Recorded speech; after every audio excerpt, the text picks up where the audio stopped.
Welcome to another episode of Sunday with Ezshwan. I'm your host, Cynthia Hamilton, the daughter of this magnificent artist. Hello, Ezshwan. Hello, good afternoon.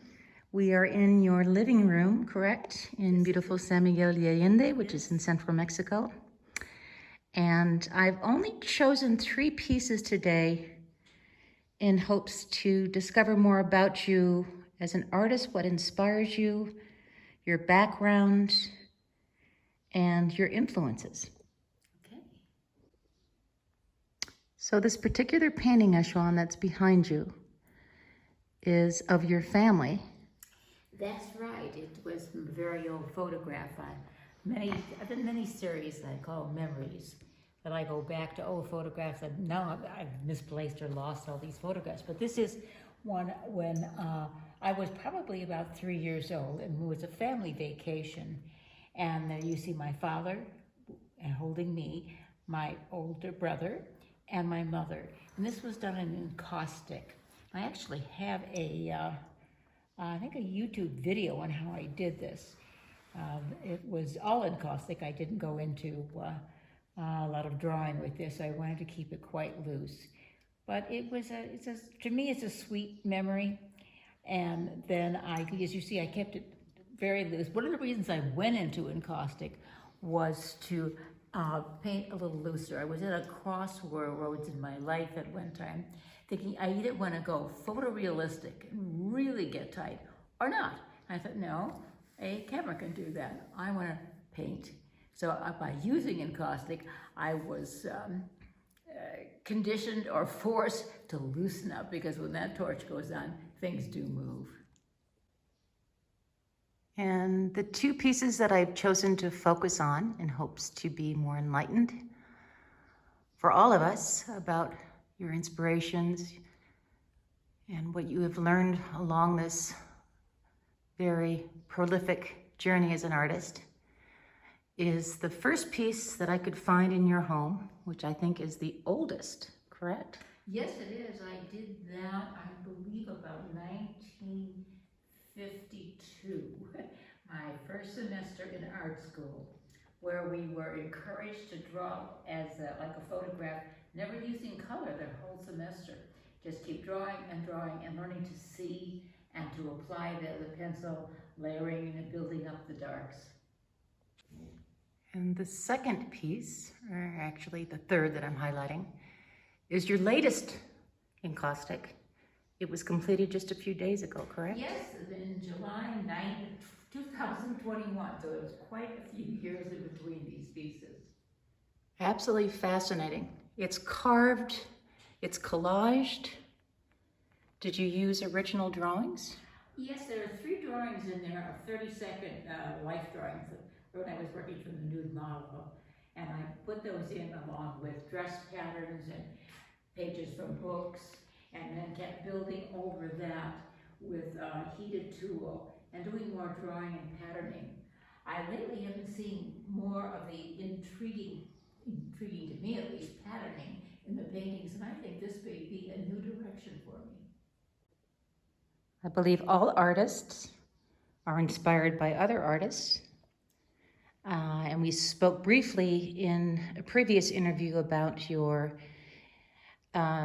respect for George Brock when you were in school. Oh, absolutely. I learned so much from studying his work about the negative spaces, the abstraction, the whole placement and energy and movement of a painting. And then later in life, I know this firsthand, because you brought me to one of my first museum shows of Larry Rivers. An American painter and musician. And musician. Yes.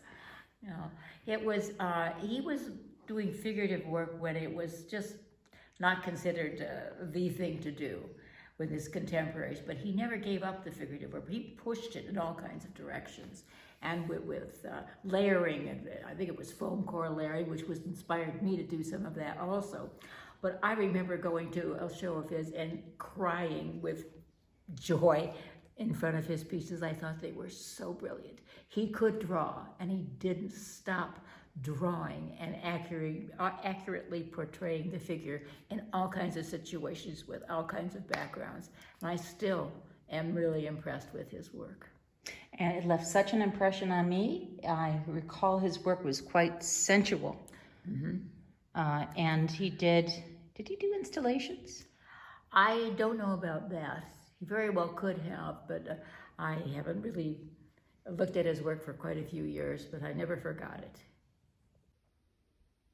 So this morning, while looking for a beautiful drawing that you made of me when I was a child, which sadly I couldn't find, I came across this drawing, and it reminded me so much of what I consider your plein air drawings, where you would sketch jazz musicians directly from the stage, people in places, and this appears to be in Italy. Yes, that was in Assisi.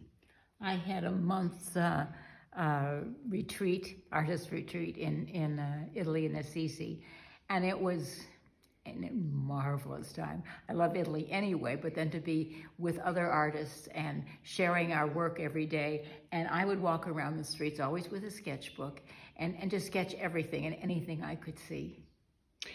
And I wasn't with you at the time, but did you leave your portfolio in a train? What happened, you had to be juried into this artist residency. And I was coming from Oregon, going to Assisi, and I was carrying my portfolio of live drawings. And I'd already been juried in, but they hadn't seen the work in actuality. And by the time I took the second train after arriving in Rome, I was so exhausted. I left my whole portfolio up on the rack in the train. And although people helped me try to get it back, and I thought, well, at least it was lost in Italy, and I think people would enjoy all those drawings. So this is a spontaneous connection, but it is reminding me that even though I wasn't with you, we spoke about Larry Rivers, and he used what I would consider multimedia dimensional elements in his painting. And after you lost your body of work in the train in Assisi, or on the way to Assisi, weren't you starting to use cardboard in your work? Absolutely. I'd lost a lot of my materials. So I was using what was at hand. I was taking cardboard brown boxes and pulling off the back so you could just see the corrugated part and painting on that and using it as a transition and a movement and textures in paintings. And I cut them up in small pieces and did a large installation. I don't even remember what it was actually. And then it was shown in the gallery up there. And it was hung very interestingly because it was all in pieces around the wall. And this morning I came across another gem. I was hoping again to find a drawing that you did of me when I was a child watching TV. I believe it's in my home in San Francisco. But I came across this, and it tells quite a story. This was done by a teacher of yours, correct? Abbott Pedersen. He was a well-known sculptor in Illinois, or in the Chicago area, and he was showing me some drawings. I was working in metal and copper at that time. See, almost the Picasso Chicago influence there. Exactly, yes. And I learned, he was wonderful. He really pushed me into working first in the soldered copper and then into welded steel. And of course, I have to share this with everybody. Obviously, one of your three daughters got into this. Little munchkins decided to add to it, yes. It's a treasure for me. So speaking of this professor of yours, Abbott Patterson? Patterson. My earliest memories of you as an artist, my goodness, this goes back to, I think, 5 or 6 years old. I didn't know you as a painter. I knew you as a welder. Yeah. How long did you work in metal? In sculpture? In sculpture, correct. Well, I studied in sculpture in a little bit in the university. Then I went on to later, when you were just a tiny baby, I went on to the Art Institute of Chicago School and started working in stone and wood and plaster. And then, of course, then later on, and you were about 3 when I started taking you to classes with me, I started with Abbott Pattison, and he was working with metal and pushing me toward that. I did have some worked in bronze, lost wax and bronze, but my main passion was welded steel. I loved doing it. I studied at the Chicago, I actually forgot the name, but I could work with great big pieces, and we had big pulleys, and I was working with welding and huge pieces, bigger, twice my size.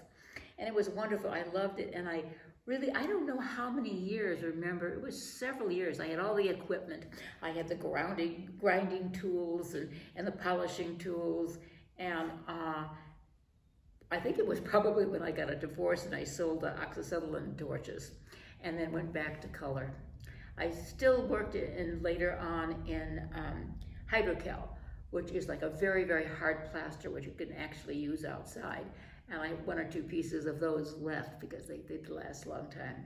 I loved it, but I think in my heart and soul, I'm really a painter. It gave me great respect for sculptors, though. And as I'm speaking with you and seeing the image of my ancestors, my grandfather, my grandmother, and my uncle behind you, I am tying in something that I've never asked you before, because your father and mother worked in metal in a sense. Well, my father was what was called in the United States a sheet metal contractor. Both my parents were from Hungary. They actually met in Milwaukee, Wisconsin, and he had been trained as an artisan. He wasn't just a sheet metal worker, he was an artisan, and he could create beautiful things out of metal. He could draw. Both my parents could draw. My mother was a fabulous seamstress, and she could go look in the windows in that time, and we lived in the Chicago area, in the Marshall Field department store windows, draw a little dress and come home and make it for me. So they both were extremely creative with a great eye. And because I have such vivid and fond memories of my kick-ass mom putting on the equipment and going into the basement and working on monumental sculptures. One of me that I remember very fondly posing for was me on my father's shoulders. And it was life-size? It was more than life. It was bigger than life-size. And it was made of barely scrap pieces, little rectangular pieces of steel and round. I'm not sure what they were, bolts or whatever, but it was scrap metal. I was building this over the armature, and it was called The Shadow of Father and Child because it was on a motorized base. And as the light that was focused on it, as it turned, you could see this perfect shadow on the wall of father and child.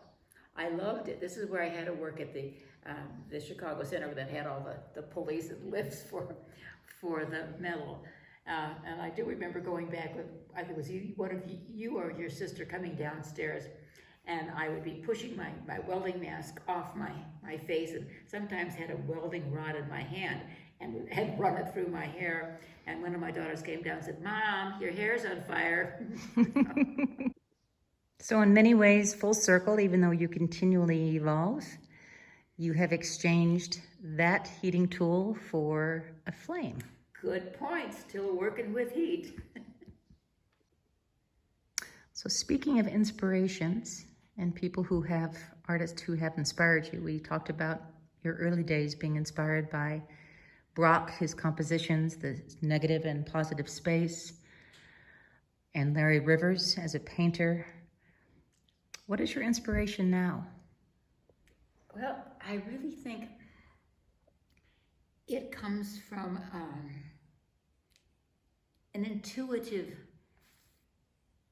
expression. I have been a meditator for 45 years now, and the quiet time, the going inside, the stopping the noise, the emotional, the mental noise, which isn't easy to do, to go into that quiet and then work.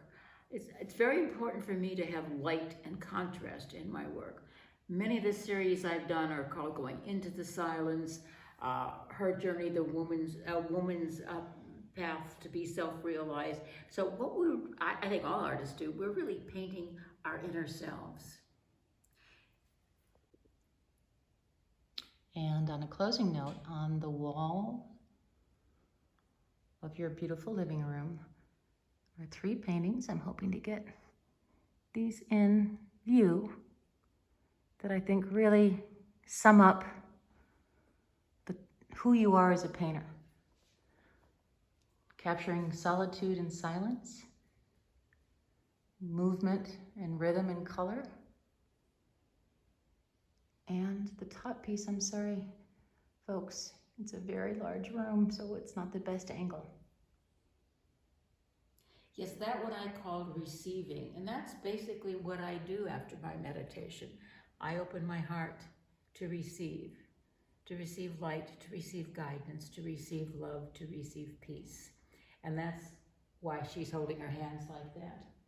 The one on the other side, there she again, it's a time of stillness. And it's not just for women, it's for everybody to go into that quiet time inside of ourselves where we feel the inspiration and the guidance. And the other one, the abstract and caustic, that's from my color series. I've been studying the power of color for many years, how it influences our lives, our health, our emotions. And of course, blue is a calming, clearing color. And so this is one of the paintings from the color series. Thank you, Ezshwan. Thank you, Cynthia.